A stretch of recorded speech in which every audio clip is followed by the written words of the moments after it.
Vote ചെയ്യുന്നതിനായി കേരളത്തിൽ നിന്ന് അതിഥി തൊഴിലാളികൾ ബംഗാളിലെ അവരുടെ ഗ്രാമങ്ങളിലേക്ക് ഒഴുകിയെത്തുകയാണ്. പല മണ്ഡലങ്ങളിലും ജനവിധി തീരുമാനിക്കുന്നതിൽ അവരുടെ വോട്ടുകൾ നിർണായകമാണ്.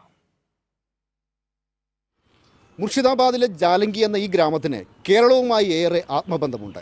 ഈ ഗ്രാമത്തിലെ ഓരോ വീടുകളിലും ചുരുങ്ങിയത് ഒരു അതിഥി തൊഴിലാളികളെങ്കിലുമുണ്ട്. അവരെല്ലാം ഇപ്പോൾ കേരളത്തിൽ നിന്നും കൂട്ടത്തോടെ താൽക്കാലികമായി മടങ്ങി വരികയാണ്. വോട്ട് രേഖപ്പെടുത്താൻ വേണ്ടിയാണ് ഈ മടക്കം.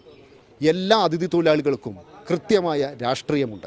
മുർഷിദാബാദ് മണ്ഡലത്തിലെ ഏത് ഗ്രാമത്തിൽ ചെന്നാലും ഗ്രാമീണർ മലയാളികളെ സ്നേഹത്തോടെ സ്വീകരിക്കും.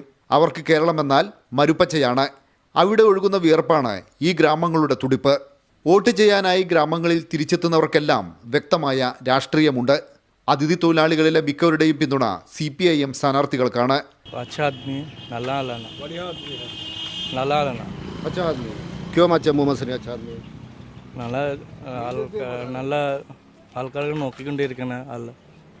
മുഹമ്മദ് സലീം അങ്ങനത്തെ ആളാണ്.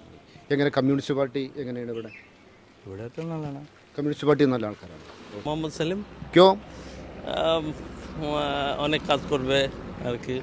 അപ്പോൾ കമ്മ്യൂണിസ്റ്റ് കമ്മ്യൂണിസ്റ്റ്. കേരളത്തിൽ നിന്ന് പഠിച്ച ഏറ്റവും വലിയ പാഠം എന്താണ്? മതസൗഹാർദ്ദം. ഇതാണ് മിക്കവരുടെയും മറുപടി. कम्युनिस्ट है तो डेवलपमेंट ज़्यादा होगा, क्योंकि उसका माइंडसेट कोई रिलीजियस बेसिस या फिर तुम मुस्लिम में हिंदू ऐसा कुछ नहीं, सिर्फ focus on that the development. बेरोजगारी, शिक्षा, महंगाई, इसके खिलाफ लड़ने का ही एक ही मात्र वही है CPIM का. തെരഞ്ഞെടുപ്പ് ഇവർക്ക് ആഘോഷമാണ്. ആഘോഷം കഴിഞ്ഞാൽ ഉടനെ കേരളത്തിലേക്ക് മടങ്ങും.